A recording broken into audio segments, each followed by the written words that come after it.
O Grande Conflito. Capítulo 8. O poder triunfante da verdade.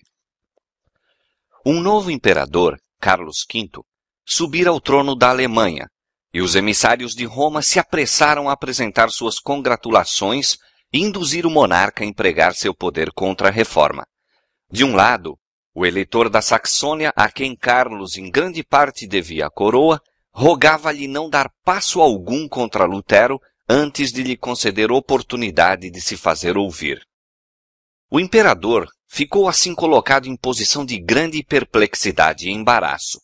Os adeptos do Papa não ficariam satisfeitos com coisa alguma a não ser um edito imperial sentenciando Lutero à morte. O eleitor declarava firmemente que nem Sua Majestade Imperial nem outra pessoa qualquer tinha demonstrado haverem sido refutados os escritos de Lutero.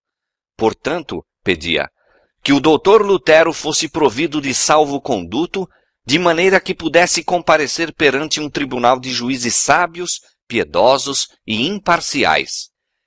A atenção de todos os partidos dirigia-se agora para a Assembleia dos Estados Alemães, que se reuniu em Worms, logo depois da ascensão de Carlos ao poder imperial. Havia importantes questões e interesses políticos a serem considerados por esse Concílio Nacional. Pela primeira vez, os príncipes da Alemanha deveriam encontrar-se com seu jovem monarca numa assembleia deliberativa. De todas as partes da pátria haviam chegado os dignitários da Igreja e do Estado. Fidalgos seculares de elevada linhagem, poderosos e ciosos de seus direitos hereditários, eclesiásticos principescos, afetados de sua consciente superioridade em ordem social e poderio, cavalheiros da corte e seus partidários armados, e embaixadores de países estrangeiros e longínquos, todos se achavam reunidos em Worms. Contudo, naquela vasta assembleia, o assunto que despertava o mais profundo interesse era a causa do reformador saxônio. Carlos, previamente, encarregara o eleitor de levar consigo Lutero à dieta, assegurando-lhe proteção e prometendo franco estudo das questões em contenda, com pessoas competentes. Lutero estava ansioso por comparecer perante o imperador. Sua saúde achava-se naquela ocasião muito alquebrada. Não obstante, escreveu ao eleitor: se eu não puder ir a Worms com boa saúde, serei levado para lá doente como estou. Pois, se o imperador me chama, não posso duvidar de que é o chamado do próprio Deus. Se desejarem usar de violência para comigo, e isto é muito provável, pois não é para a instrução deles que me ordenam comparecer, ponho o caso nas mãos do Senhor. Ainda vive e reina aquele que preservou os 3 jovens na fornalha ardente. Se ele me não salvar, minha vida é de pouca importância.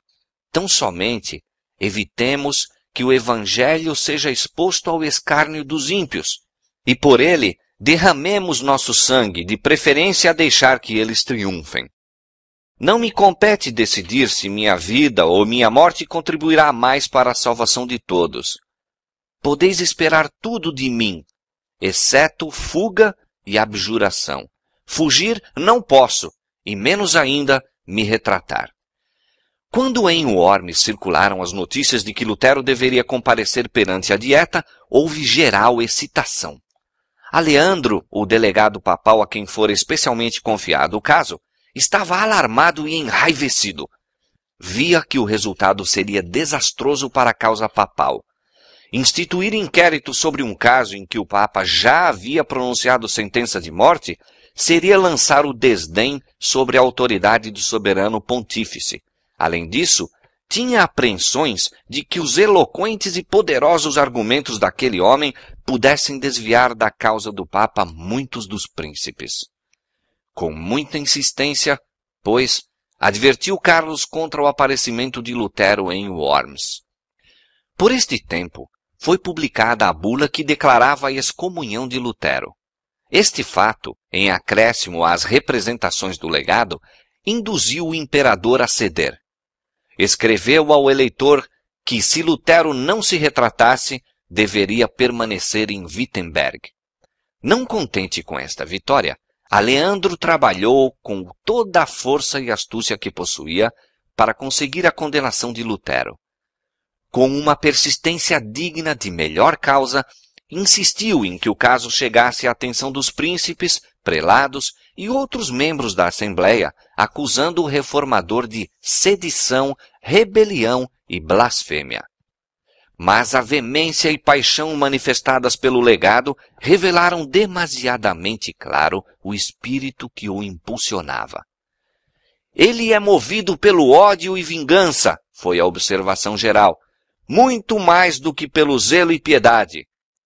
A maior parte da dieta estava mais do que nunca inclinada a considerar favoravelmente a causa de Lutero. Com um redobrado zelo insistia Aleandro com o imperador sobre o dever de executar os editos papais, mas pelas leis da Alemanha não se podia fazer isto sem o apoio dos príncipes.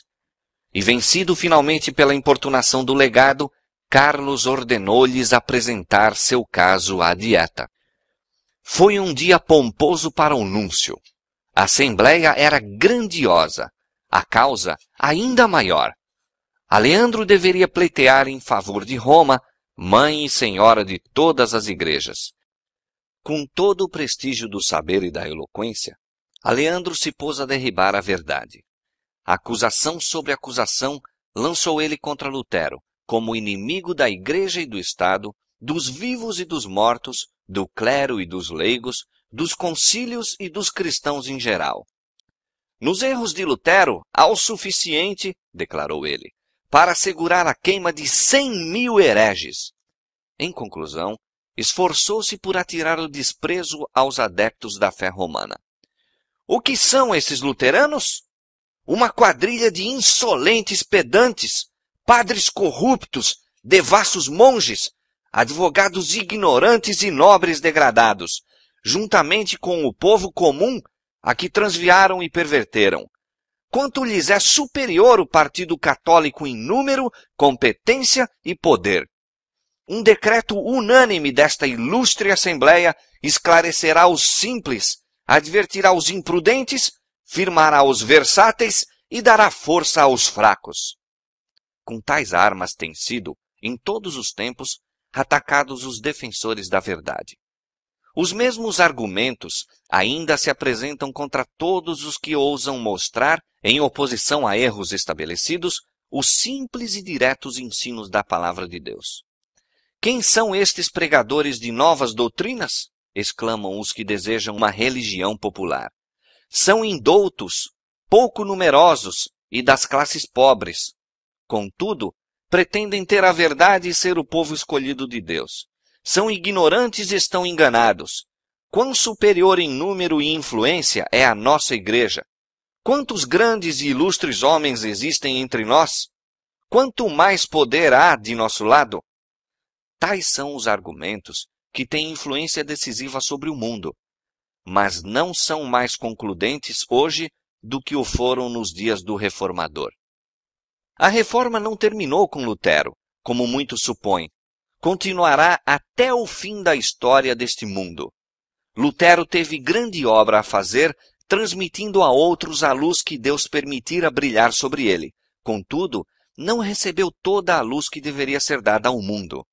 Desde aquele tempo até hoje, nova luz tem estado continuamente a resplandecer sobre as Escrituras e novas verdades se têm desvendado constantemente. O discurso do legado produziu profunda impressão na dieta. Não havia presente nenhum Lutero com as claras e convincentes verdades da palavra de Deus para superar o defensor papal. Nenhuma tentativa se fez para defender o reformador.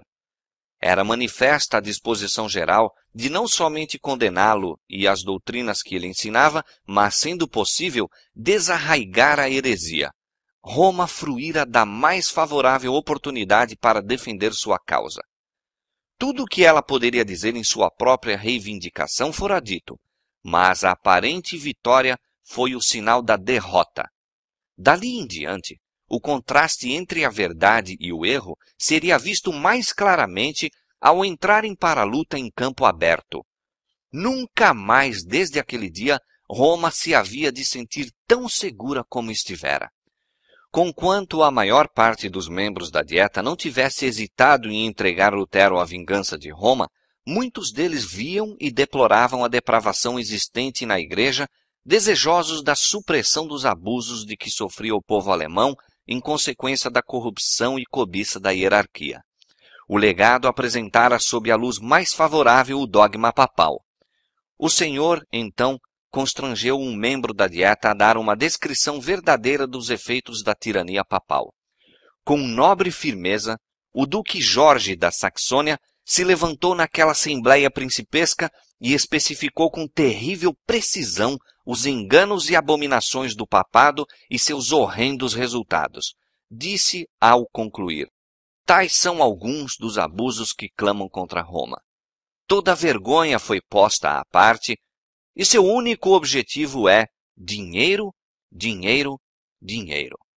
De maneira que os pregadores que deveriam ensinar a verdade, nada proferem senão falsidade, e são não somente tolerados, mas recompensados, porque quanto maiores forem suas mentiras, tanto maior seu ganho. É dessa fonte impura que fluem tais águas contaminadas. A devassidão estende a mão à avareza. Ai, é o escândalo causado pelo clero que arremessa tantas pobres almas à condenação eterna. Deve-se efetuar uma reforma geral. Uma denúncia mais hábil e convincente contra os abusos papais não poderia ter sido apresentada pelo próprio Lutero, e o fato de ser o orador inimigo decidido do reformador deu maior influência às suas palavras. Se se abrissem os olhos dos que constituíam a Assembleia, teriam visto anjos de Deus no meio deles, derramando raios de luz através das trevas do erro e abrindo mentes e corações à recepção da verdade. Era o poder do Deus da verdade e sabedoria que dirigia até os adversários da reforma, preparando assim o caminho para a grande obra prestes a realizar-se. Martinho Lutero não estava presente, mas a voz de alguém maior do que Lutero fora ouvida naquela assembleia. Uma comissão foi logo designada pela Dieta para apresentar um relatório das opressões papais que tão esmagadoramente pesavam sobre o povo alemão. Esta lista, contendo 101 especificações, foi apresentada ao imperador com o pedido de que ele tomasse imediatas medidas para a correção de tais abusos. Que perda de almas cristãs, diziam os suplicantes. Que depredações, que extorsões por causa dos escândalos de que se acha rodeada a cabeça espiritual da cristandade. É nosso dever evitar a ruína e desonra do nosso povo. Por esta razão, nós, de maneira humílina, mas com muita insistência, rogamo-vos ordeneis uma reforma geral e empreendais a sua realização. O concílio pediu, então, o comparecimento do reformador à sua presença. Apesar dos rogos, protestos e ameaças de Aleandro, o imperador finalmente consentiu e Lutero foi intimado a comparecer perante a Dieta. Com a intimação, foi expedido um salvo-conduto, assegurando sua volta a um lugar de segurança. Ambos foram levados a Wittenberg por um arauto que estava incumbido de conduzir o reformador a Worms. Os amigos de Lutero estavam aterrorizados, angustiados. Sabendo do preconceito e inimizade contra ele, temiam que mesmo seu salvo-conduto não fosse respeitado e rogavam-lhe não expusesse a vida ao perigo. Ele replicou: os sectários do Papa não desejam minha ida a Worms, mas minha condenação e morte. Não importa, não orem por mim, mas pela palavra de Deus. Cristo me dará seu espírito para vencer esses ministros do erro. Desprezo-os em minha vida, triunfarei sobre eles pela minha morte. Estão atarefados em Worms com o intuito de me obrigarem a abjurar, e esta será a minha abjuração. Anteriormente eu dizia que o Papa é o vigário de Cristo. Hoje, assevero ser ele o adversário de nosso Senhor e o apóstolo do diabo. Lutero não deveria fazer sozinho sua perigosa viagem. Além do mensageiro imperial, 3 de seus amigos mais certos se decidiram a acompanhá-lo. Melanchthon ardorosamente quis unir-se a eles. Seu coração estava ligado ao de Lutero e anelava segui-lo, sendo necessário a prisão ou a morte. Seus rogos, porém, não foram atendidos. Se Lutero perecesse, as esperanças da reforma deveriam centralizar-se neste jovem colaborador. Disse o reformador quando se despediu de Melanchthon: se eu não voltar e meus inimigos me matarem, continua a ensinar e permanece firme na verdade. Trabalha em meu lugar. Se sobreviveres, minha morte terá pouca consequência. Estudantes e cidadãos que se haviam reunido para testemunharem a partida de Lutero ficaram profundamente comovidos. Uma multidão, cujo coração havia sido tocado pelo Evangelho, deu-lhe as despedidas em pranto. Assim, o reformador e seus companheiros partiram de Wittenberg. Viram em viagem que o espírito do povo se achava oprimido por tristes pressentimentos. Nalgumas cidades, honras nenhumas lhe eram tributadas. Ao pararem para o pouso, um padre amigo exprimiu seus temores, segurando diante de Lutero o retrato de um reformador italiano que sofrera o martírio. No dia seguinte, souberam que os escritos de Lutero haviam sido condenados em Worms. Mensageiros imperiais estavam proclamando o decreto do imperador e apelando ao povo para trazerem aos magistrados as obras proscritas. O arauto, temendo pela segurança de Lutero no concílio e julgando que sua resolução já pudesse estar abalada, perguntou se ele ainda desejava ir avante. Respondeu: posto que interdito, em todas as cidades irei. Em Erfurt, Lutero foi recebido com honras.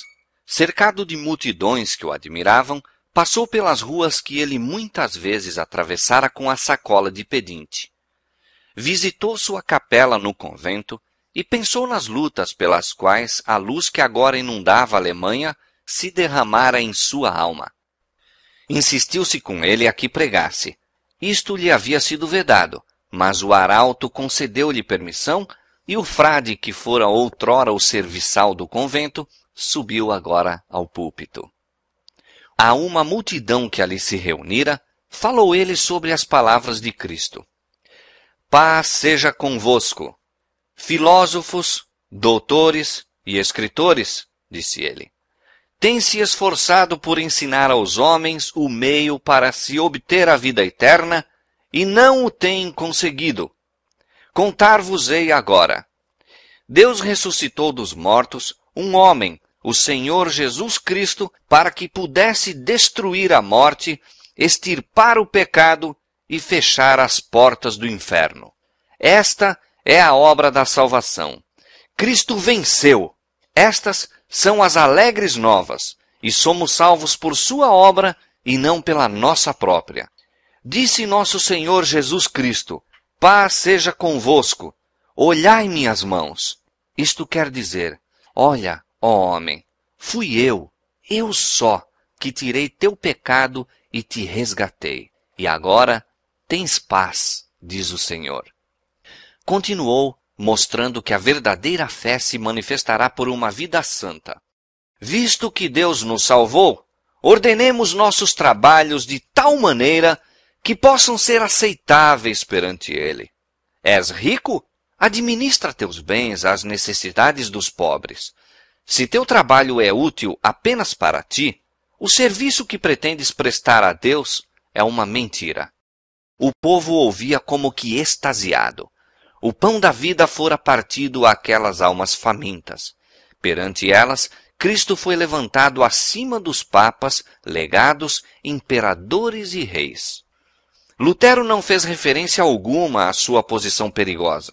Não procurou fazer-se objeto dos pensamentos e simpatias. Na contemplação de Cristo, perdera de vista o eu.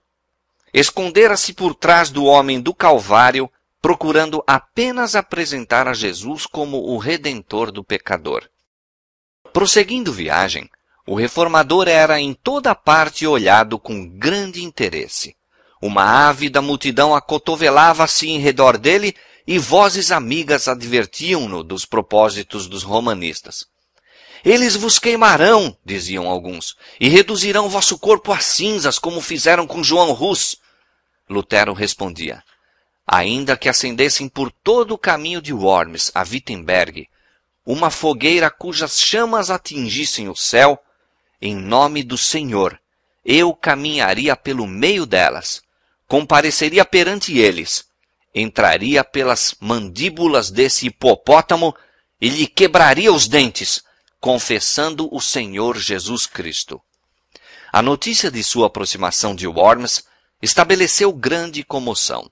Os amigos tremiam de receio pela sua segurança. Os inimigos temiam pelo êxito de sua causa. Fizeram-se acérrimos esforços para dissuadi-lo de entrar na cidade. Por instigação dos adeptos do Papa, insistiu-se com ele para que se retirasse para o castelo de um cavalheiro amigo, onde declarava-se todas as dificuldades poderiam ser amigavelmente resolvidas. Os amigos esforçavam-se por excitar-lhe os temores, descrevendo os perigos que o ameaçavam. Todos os seus esforços falharam. Lutero, ainda inabalável, declarou: mesmo que me houvesse tantos demônios em Worms como telhas nos telhados, eu ali entraria. À sua chegada em Worms, vasta multidão se congregou às portas para lhe dar as boas-vindas. Concorrência tão grande não houve para saudar o próprio imperador. A excitação foi intensa, e do meio da multidão, uma voz penetrante e lamentosa entoava um canto fúnebre, como aviso a Lutero quanto à sorte que o esperava. Deus será a minha defesa, disse ele ao descer da carruagem. Os chefes papais não tinham acreditado que Lutero realmente se aventurasse a aparecer em Worms, e sua chegada encheu-os de consternação. O imperador imediatamente convocou seus conselheiros para considerarem como deveriam agir. Um dos bispos, romanista rígido, declarou: temo-nos consultado durante muito tempo acerca desse assunto. Livre-se, Vossa Majestade Imperial, de uma vez deste homem. Não fez Sigismundo com que João Hus fosse queimado? Não somos obrigados a dar nem a observar o salvo-conduto de um herege. Não, disse o imperador, devemos cumprir nossa promessa. Decidiu-se, portanto, que o reformador fosse ouvido. A cidade toda se achava sôfrega por ver este homem notável e uma multidão de visitantes logo encheu suas estalagens. Lutero havia-se apenas restabelecido de enfermidade recente. Estava cansado da jornada que levara 2 semanas inteiras. Deveria preparar-se para enfrentar os momentosos acontecimentos do dia seguinte e necessitava de sossego e repouso. Tão grande, porém, era o desejo de o ver, que havia ele gozado apenas o descanso de algumas horas, quando ao seu redor se reuniram avidamente nobres, cavalheiros, sacerdotes e cidadãos. Entre estes, se encontravam muitos dos nobres que tão ousadamente haviam pedido ao imperador uma reforma contra os abusos eclesiásticos e que, diz Lutero, se tinham todos libertado por meu evangelho. Inimigos, bem como amigos, foram ver o intrépido monge. Ele, porém, os recebeu com calma inabalável, respondendo a todos com dignidade e sabedoria. Seu porte era firme e corajoso, o rosto pálido e magro. Assinalado com traços de trabalhos e enfermidade, apresentava uma expressão amável e mesmo alegre. A solenidade e ardor profundo de suas palavras conferiam-lhe um poder a que mesmo seus inimigos não podiam resistir completamente. Tanto amigos como adversário estavam cheios de admiração. Alguns estavam convictos de que uma influência divina o acompanhava. Outros declaravam, como fizeram os fariseus em relação a Cristo: ele tem demônio. No dia seguinte, Lutero foi chamado para estar presente à dieta. Dignou-se um oficial imperial para conduzi-lo até ao salão de audiência.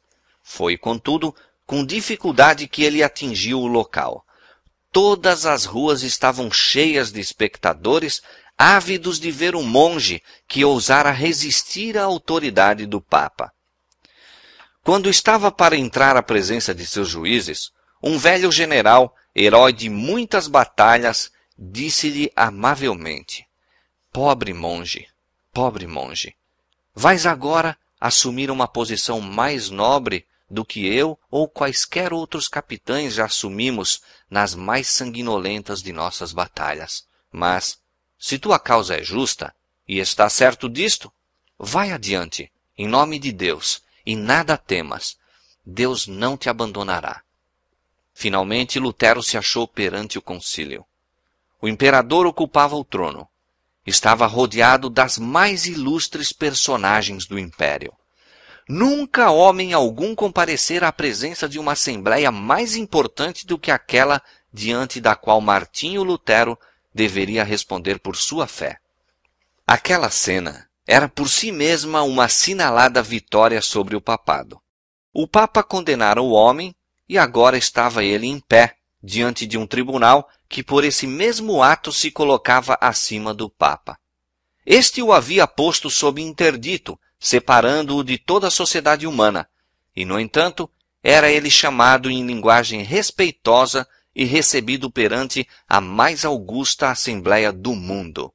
O Papa condenara-o ao silêncio perpétuo, e agora estava ele prestes a falar perante milhares de ouvintes atentos, reunidos das mais longínquas partes da cristandade. Imensa revolução assim se efetuara por intermédio de Lutero. Roma descia já do trono e era a voz de um monge que determinava esta humilhação. Na presença daquela poderosa assembleia de titulares, o reformador de humilde nascimento parecia intimado e embaraçado. Vários dos príncipes, observando sua emoção, aproximaram-se dele e um lhe segredou: não temais os que matam o corpo, mas não podem matar a alma. Outro disse: quando fordes levados perante os governadores e reis por minha causa, ser-vos-á ministrado pelo Espírito de vosso Pai o que devereis dizer. Assim, as palavras de Cristo foram empregadas pelos grandes homens do mundo para fortalecerem seu servo na hora de prova. Lutero foi conduzido a um lugar bem em frente do trono do imperador. Profundo silêncio caiu sobre a assembleia ali congregada. Então, um oficial imperial se levantou e, apontando para uma coleção dos escritos de Lutero, pediu que o reformador respondesse a duas perguntas: se ele os reconhecia como seus e se dispunha a retratar-se das opiniões que neles emitira. Lidos os títulos dos livros, Lutero respondeu quanto à primeira pergunta que reconhecia serem seus os livros. Quanto à segunda, disse ele, visto ser uma questão que respeita a fé e a salvação das almas e que interessa à palavra de Deus, o maior e mais precioso tesouro, quer no céu, quer na terra, eu agiria imprudentemente se respondesse sem reflexão. Poderia afirmar menos do que as circunstâncias exigem, ou mais do que a verdade requer, e desta maneira pecar contra estas palavras de Cristo: qualquer que me negar diante dos homens, eu o negarei também diante de meu Pai que está nos céus.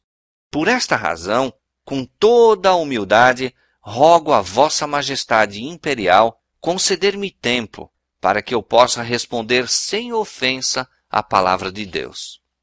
Fazendo este pedido, Lutero agiu prudentemente.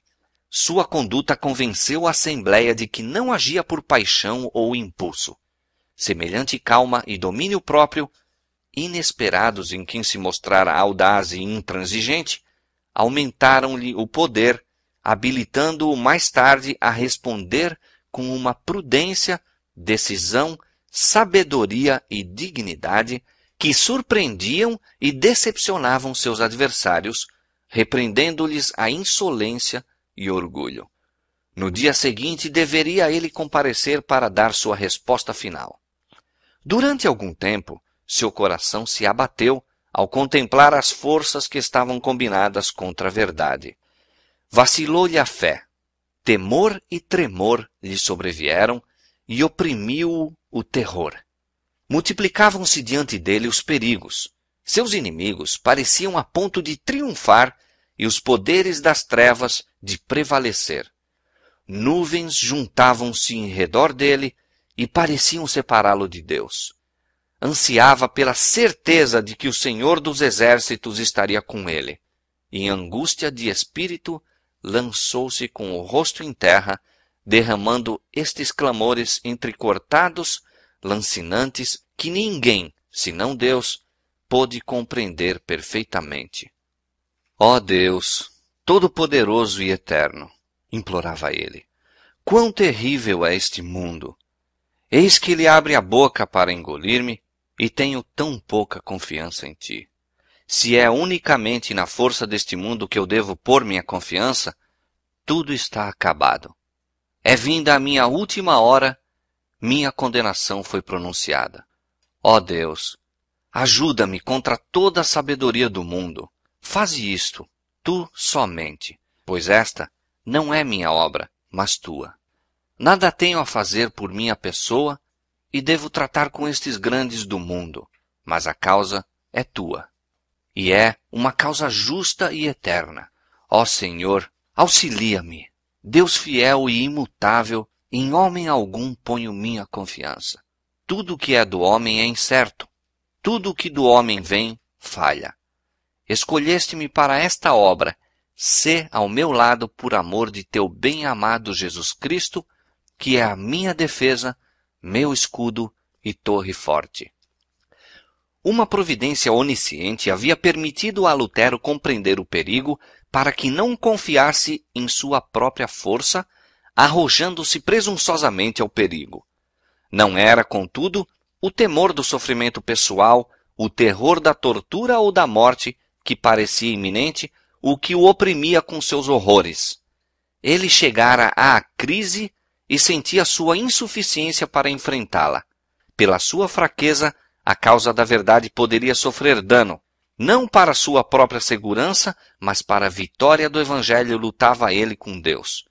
Como a de Israel, naquela luta noturna, ao lado do solitário riacho, foi a angústia e conflito de sua alma. Como Israel, prevaleceu com Deus. Em seu completo desamparo, sua fé se firmou em Cristo, o poderoso libertador. Ele se fortaleceu com a certeza de que não compareceria sozinho perante o concílio. A paz voltou à alma e ele se regozijou de que lhe fosse permitido exaltar a palavra de Deus perante os governadores da nação. Com o espírito repousado em Deus, Lutero preparou-se para a luta que diante dele estava. Meditou sobre o plano de sua resposta, examinou passagens de seus próprios escritos e tirou das Sagradas Escrituras provas convenientes para sustentar sua atitude. Então, pondo a mão esquerda sobre o volume sagrado que estava aberto diante dele, levantou a destra para o céu e fez um voto de permanecer fiel ao Evangelho e confessar francamente sua fé, mesmo que tivesse de selar com o sangue seu testemunho. Ao ser de novo introduzido à presença da dieta, seu rosto não apresentava traços de receio ou embaraço. Calmo e cheio de paz, ainda que extraordinariamente valoroso e nobre, manteve-se como testemunha de Deus entre os grandes da terra. O oficial imperial pediu então sua decisão sobre se desejava retratar-se de suas doutrinas. Lutero respondeu em tom submisso e humilde, sem violência nem paixão. Suas maneiras eram tímidas e respeitosas. Manifestou, contudo, confiança e alegria que surpreenderam a Assembleia. Sereníssimo imperador, ilustres príncipes, graciosos fidalgos, disse Lutero, compareço neste dia perante vós, em conformidade com a ordem a mim dada ontem, e pela mercê de Deus, conjuro vossa majestade e vossa augusta alteza a escutar, com graça, a defesa de uma causa que, estou certo, é justa e verdadeira. Se por ignorância eu transgredir os usos e etiquetas das cortes, rogo-vos perdoar-me, pois não fui criado nos palácios dos reis, mas na reclusão de um convento. Então, referindo-se à pergunta, declarou que suas obras publicadas não eram todas do mesmo caráter. Em algumas havia tratado da fé e das boas obras, e mesmo seus inimigos as declaravam não somente inofensivas, mas proveitosas. Abjurá-las seria condenar verdades que todos os partidos professavam.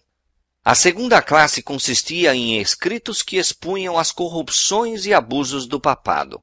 Revogar estas obras fortaleceria a tirania de Roma, abrindo uma porta mais larga a muitas e grandes impiedades. Na terceira classe de seus livros, atacara indivíduos que haviam defendido erros existentes. Em relação a eles, confessou francamente que tinha sido mais violento do que convinha. Não pretendia estar isento de falta, mas mesmo estes livros não poderia revogar, pois que tal procedimento tornaria audaciosos os inimigos da verdade e então aproveitariam a ocasião para esmagar o povo de Deus com crueldade ainda maior. Não sou, todavia, senão um mero homem, e não Deus, continuou ele. Portanto, defender-me-ei como fez Cristo. Se falei mal, dá testemunho do mal. Pela misericórdia de Deus, conjuro-vos, sereníssimo imperador, e a vós, ilustríssimos príncipes, e a todos os homens de toda categoria, a provar pelos escritos dos profetas e apóstolos que errei. Logo que estiver convicto disso, retratarei todo o erro e serei o primeiro a lançar mão de meus livros e atirá-los ao fogo.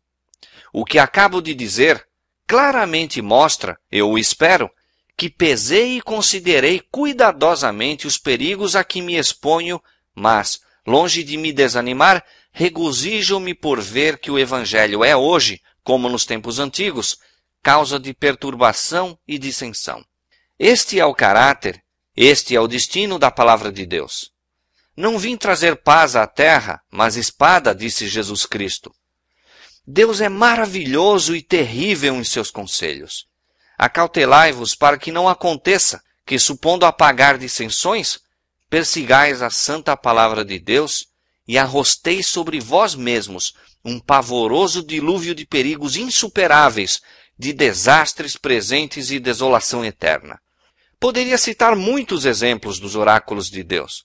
Poderia falar dos faraós, dos reis da Babilônia e dos reis de Israel, cujos trabalhos não contribuíram nunca mais eficazmente para a sua própria destruição do que quando buscavam, mediante conselhos prudentíssimos na aparência, fortalecer seu domínio. Deus é o que transporta montanhas sem que o sintam. Lutero falara em alemão. Foi-lhe pedido, então, repetir as mesmas palavras em latim. Embora exausto pelo esforço anterior, anuiu e novamente fez seu discurso com a mesma clareza e energia que a princípio. A providência de Deus dirigiu isto. O espírito de muitos dos príncipes estava tão obliterado pelo erro e superstição que, à primeira vez, não viram a força do raciocínio de Lutero, mas a repetição habilitou-os a perceber claramente os pontos apresentados.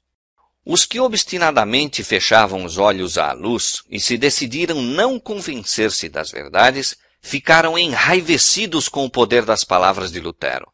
Quando cessou de falar, o anunciador da dieta disse irado: "Não respondeste à pergunta feita.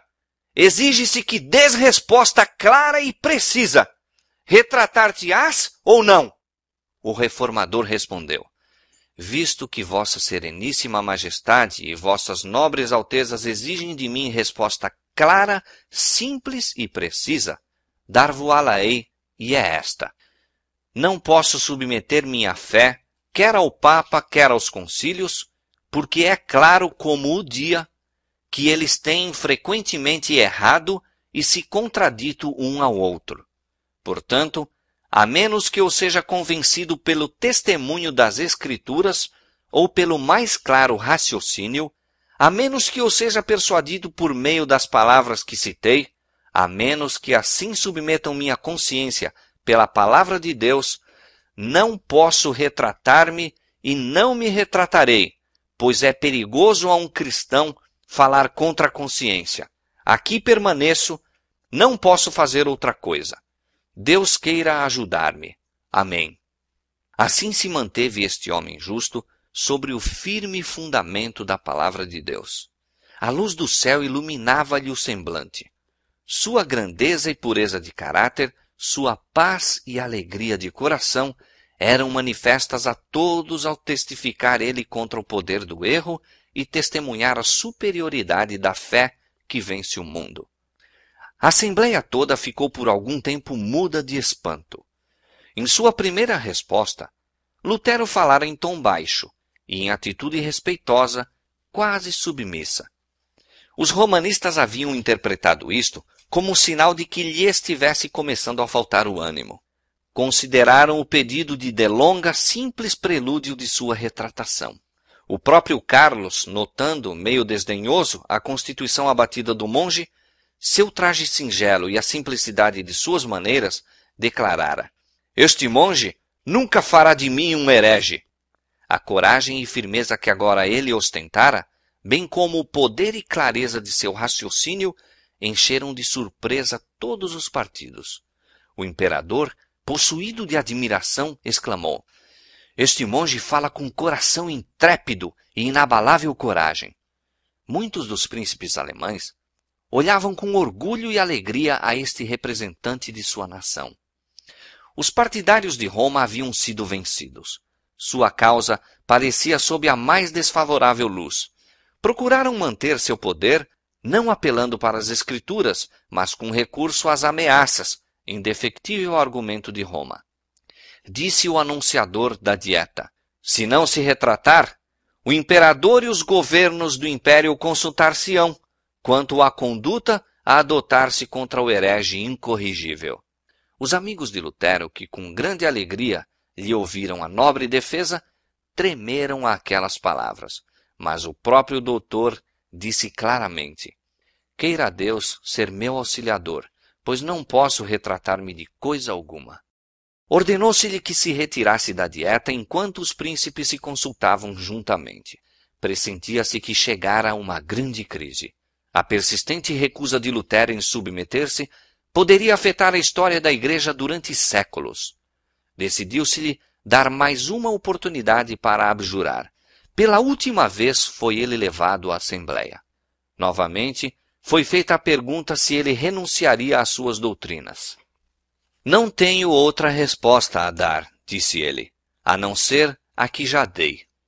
Era evidente que ele não poderia ser induzido, quer por promessas, quer por ameaças, a render-se ao governo de Roma. Os chefes papais aborreceram-se de que seu poderio, o qual fizera com que reis e nobres tremessem, fosse dessa maneira desprezado por um humilde monge. Almejavam fazê-lo sentir sua ira, destruindo-lhe a vida com torturas. Lutero, porém, compreendendo o perigo, falara a todos com dignidade e calma cristãs. Suas palavras tinham sido isentas de orgulho, paixão e falsidade. Havia perdido de vista a si próprio e aos grandes homens que o cercavam, e sentia unicamente que se achava na presença de alguém infinitamente superior aos papas, prelados, reis e imperadores. Cristo falara por intermédio do testemunho de Lutero com um poder e grandeza que na ocasião causou espanto e admiração tanto a amigos como a adversários. O Espírito de Deus estivera presente naquele concílio, impressionando o coração dos principais do império. Vários dos príncipes reconheceram ousadamente a justiça da causa de Lutero. Muitos estavam convictos da verdade, mas em outros as impressões recebidas não foram duradouras. Houve outra classe, que no momento não exprimiu suas convicções, mas que, tendo pesquisado as Escrituras por si mesmos, tornaram-se, em ocasião posterior, destemidos sustentáculos da Reforma. O eleitor Frederico aguardara ansiosamente o comparecimento de Lutero perante a dieta e, com profunda emoção, ouviu seu discurso. Com alegria e orgulho, testemunhou a coragem, firmeza e domínio próprio do doutor e decidiu-se a permanecer mais firmemente em sua defesa. Ele contrastava as facções em contenda e via que a sabedoria dos papas, reis e prelados fora pelo poder da verdade reduzida a nada. O papado sofrera uma derrota que seria sentida entre todas as nações em todos os tempos.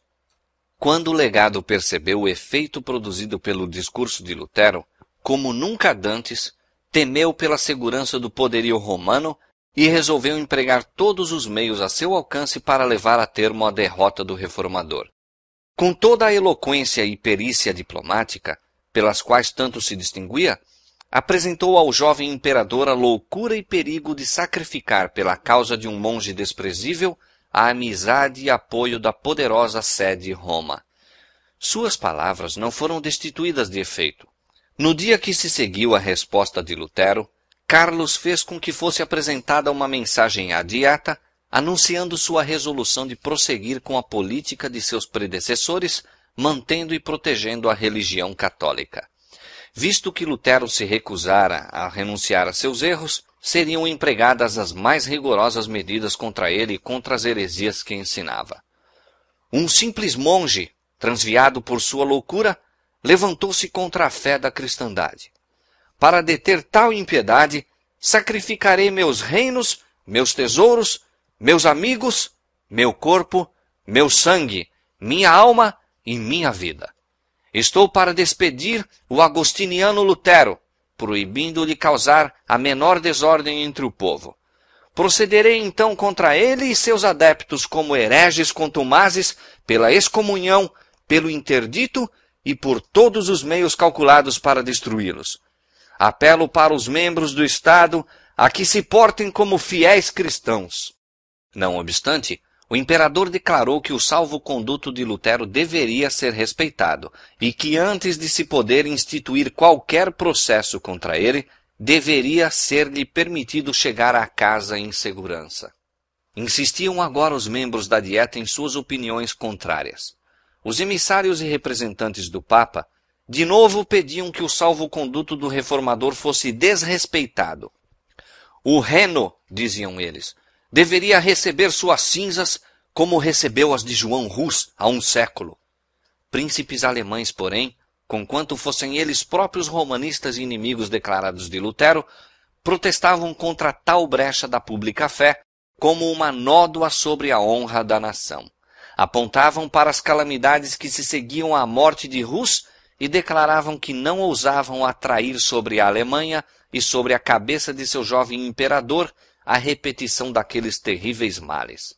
O próprio Carlos, respondendo à vil proposta, disse: embora fossem a honra e a fé banidas do mundo todo, deveriam encontrar um refúgio no coração dos príncipes. Houve ainda insistência por parte dos mais encarniçados inimigos papais de Lutero, a fim de tratar o reformador como Sigismundo fizera com Rus, abandonando-o à mercê da igreja, mas lembrando-se da cena em que Rus, em assembleia pública, apontara as suas cadeias e lembrara ao monarca a sua fé empenhada, Carlos V declarou: eu não gostaria de corar como Sigismundo. Não obstante, Carlos havia deliberadamente rejeitado as verdades apresentadas por Lutero. Estou firmemente resolvido a imitar o exemplo de meus maiores, escreveu o monarca. Decidira não sair da senda do costume, mesmo para andar nos caminhos da verdade e justiça. Porque seus pais o fizeram, ele apoiaria o papado, com toda a sua crueldade e corrupção. Assim, assumiu sua posição, recusando-se a aceitar qualquer luz em acréscimo a que seus pais haviam recebido ou cumprir qualquer dever que eles não cumpriram. Muitos hoje se apegam de modo idêntico aos costumes e tradições de seus pais. Quando o Senhor lhes envia mais luz, recusam-se a aceitá-la porque, não havendo ela sido concedida a seus pais, não foi por estes acolhida. Não estamos colocados onde nossos pais se achavam. Consequentemente, nossos deveres e responsabilidades não são os mesmos. Não seremos aprovados por Deus olhando para o exemplo de nossos pais, a fim de determinar nosso dever, em vez de pesquisar por nós mesmos a palavra da verdade. Nossa responsabilidade é maior do que foi a de nossos antepassados. Somos responsáveis pela luz que receberam e que nos foi entregue como herança. Somos também responsáveis pela luz adicional que hoje, da palavra de Deus, está a brilhar sobre nós. Disse Cristo acerca dos judeus incrédulos: Se eu não viera, nem lhes houvera falado, não teriam pecado, mas agora não têm culpa do seu pecado. O mesmo poder divino falara por intermédio de Lutero ao imperador e príncipes da Alemanha. E ao resplandecer a luz da palavra de Deus, seu espírito contendeu pela última vez com muitos naquela assembleia. Como Pilatos, século antes, permitira que o orgulho e a popularidade fechassem seu coração contra o Redentor do mundo, como o timorato Félix ordenou ao mensageiro da verdade: por agora vai-te, e em tendo oportunidade te chamarei.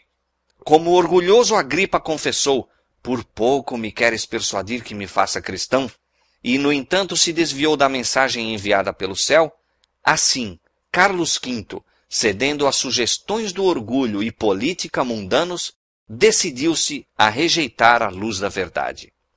Circularam amplamente rumores dos planos feitos contra Lutero, causando por toda a cidade grande excitação. O reformador conquistara muitos amigos que, conhecendo a traiçoeira crueldade de Roma para com todos os que ousavam expor suas corrupções, resolveram que ele não fosse sacrificado.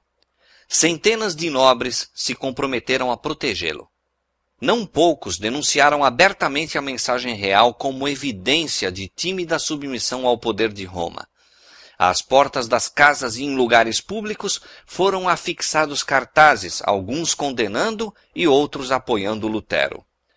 Num deles estavam meramente escritas as significativas palavras do sábio: Ai de ti, ó terra, cujo rei é criança. Eclesiastes 10:16. O entusiasmo popular em favor de Lutero por toda a Alemanha convenceu tanto o imperador como a Dieta de que qualquer injustiça a ele manifesta faria perigar a paz do império e mesmo a estabilidade do trono.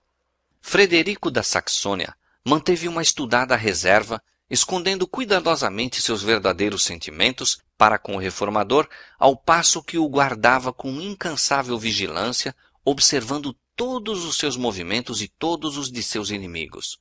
Mas muitos havia que não faziam tentativa para ocultar sua simpatia por Lutero.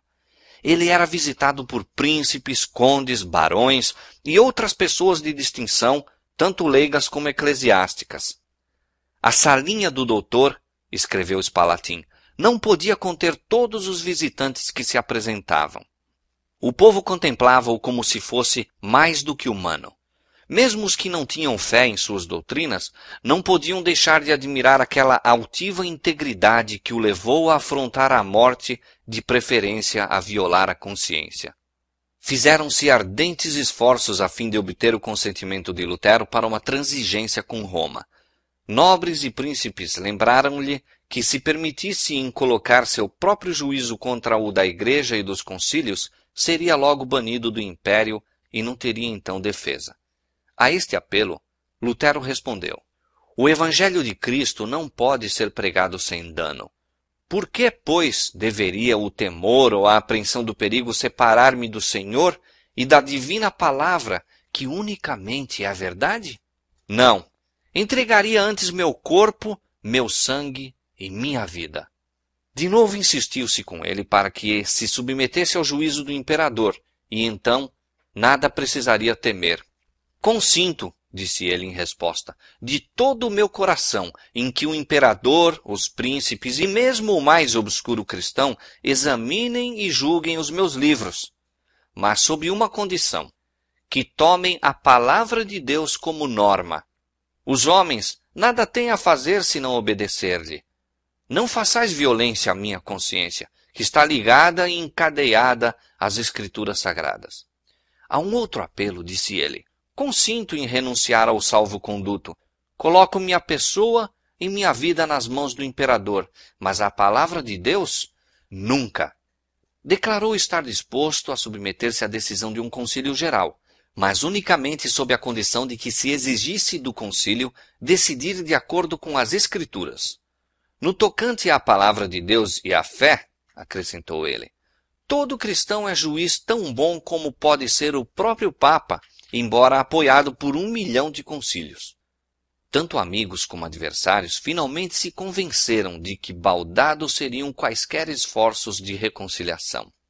Houvesse o reformador cedido num único ponto, e Satanás e suas hostes teriam ganho a vitória. Mas sua persistente firmeza foi o meio para a emancipação da igreja e o início de uma era nova e melhor.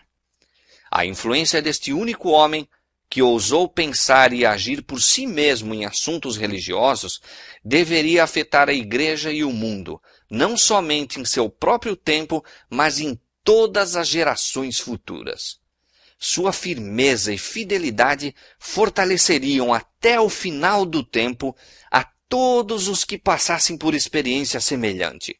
O poder e majestade de Deus se mantiveram acima do conselho dos homens, acima da potente força de Satanás. Por autorização do imperador, foi Lutero logo ordenado a voltar para casa e sabia que este aviso seria imediatamente seguido de sua condenação. Nuvens ameaçadoras pairavam sobre seu caminho, mas partindo de Worms, seu coração se encheu de alegria e louvor.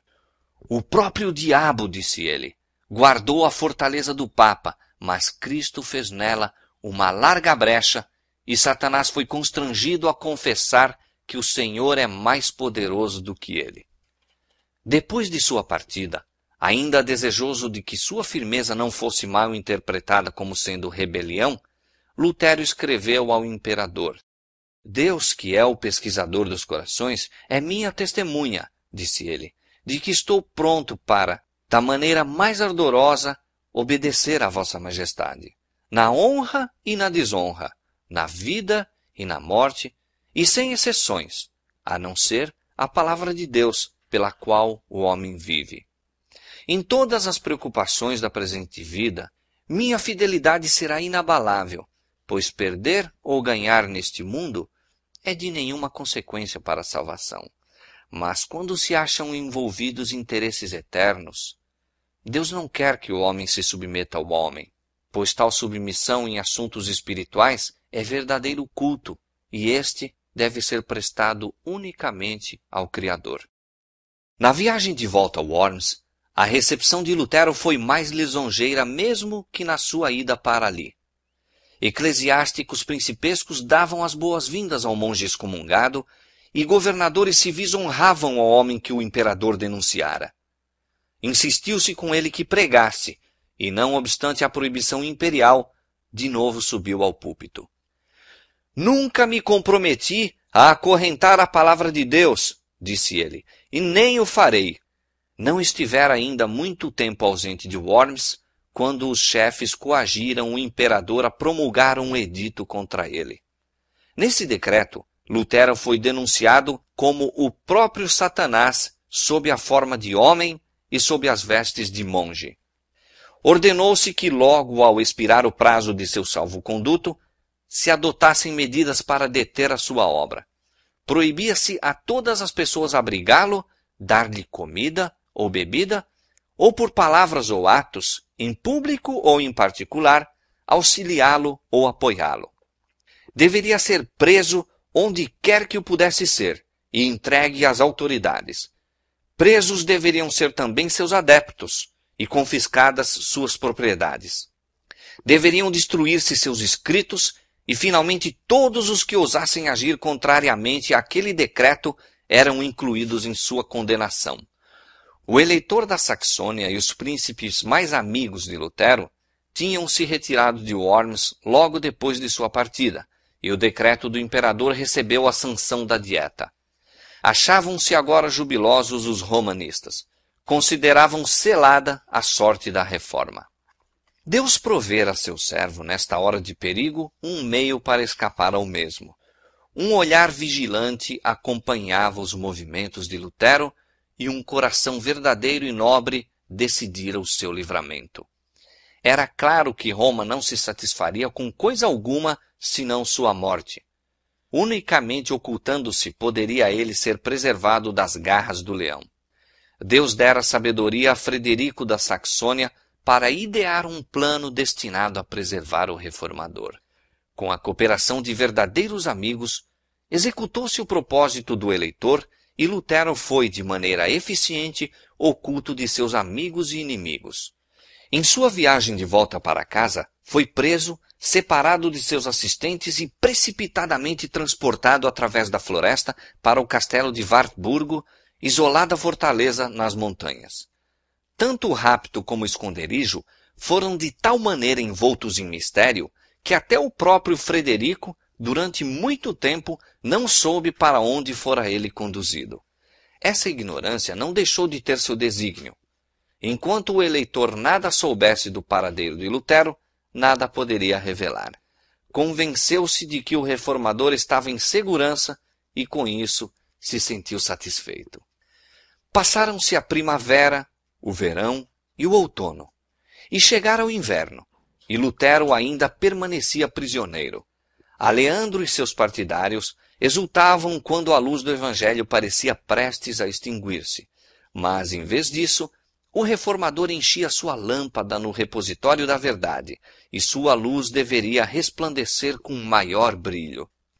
Na proteção amiga de Wartburgo, Lutero durante algum tempo se regozijou em seu livramento do ardor e torvelinho da batalha. Mas não poderia por muito tempo encontrar satisfação no silêncio e repouso. Habituado a uma vida de atividade e acirrado conflito, mal suportava o permanecer inativo. Naqueles dias de solidão, surgia diante dele o estado da igreja e exclamava em desespero: Ai! Ninguém há neste último tempo da ira do Senhor para ficar diante dele como uma muralha e salvar Israel. Novamente envolvia os pensamentos para si mesmo e receava ser acusado de covardia por afastar-se da contenda. Acusava-se, então, de indolência e condescendência própria. No entanto, produzia diariamente mais do que parecia possível a um homem fazer. Sua pena nunca estava ociosa. Seus inimigos, conquanto se lisonjeassem de que ele estivesse em silêncio, espantavam-se e confundiam-se pela prova palpável de que ainda exercia atividade. Sem número de folhetos procedentes de sua pena circulavam pela Alemanha toda. Também prestava importantíssimo serviço a seus patrícios, traduzindo o Novo Testamento para a língua alemã. De seu Patmos rochoso, continuou durante quase um ano inteiro a proclamar o Evangelho e a repreender os pecados e erros do tempo. Não foi, porém, meramente para preservar Lutero da ira de seus inimigos, nem mesmo para proporcionar-lhe uma temporada de calma para esses importantes labores, que Deus retirara seu servo do cenário da vida pública. Visavam-se resultados mais preciosos do que esses. Na solidão e obscuridade de seu retiro montesino, Lutero esteve afastado do apoio terrestre e excluído dos louvores humanos. Foi desta maneira salvo do orgulho e confiança em si próprio, tantas vezes determinados pelo êxito. Por sofrimentos e humilhação, foi de novo preparado para andar em segurança na altura vertiginosa a que tão subitamente fora exaltado. Ao exultarem os homens na libertação que a verdade lhes traz, inclinam-se a engrandecer aqueles que Deus empregou para quebrar as cadeias do erro e superstição. Satanás procura desviar de Deus os pensamentos e afeições dos homens e fixá-los nos fatores humanos. Ele os leva a honrar o mero instrumento e desconhecer a mão que dirige os acontecimentos da providência. Muitas vezes, dirigentes religiosos que assim são louvados e reverenciados perdem de vista sua dependência de Deus e são levados a confiar em si próprios. Em consequência, procuram governar o espírito e a consciência do povo que se dispõe a esperar deles a guia, em vez de esperá-la da palavra de Deus. A obra de reforma é muitas vezes retardada por causa desse espírito da parte dos que a amparam. Deste perigo quis Deus guardar a causa da reforma. Ele desejava que aquela obra recebesse não os característicos do homem, mas os de Deus. Os olhos dos homens tinham se dirigido a Lutero como expositor da verdade. Ele foi removido para que todos os olhares pudessem dirigir-se ao sempiterno autor da verdade. como expositor da verdade. Ele foi removido para que todos os olhares pudessem dirigir-se ao sempiterno autor da verdade.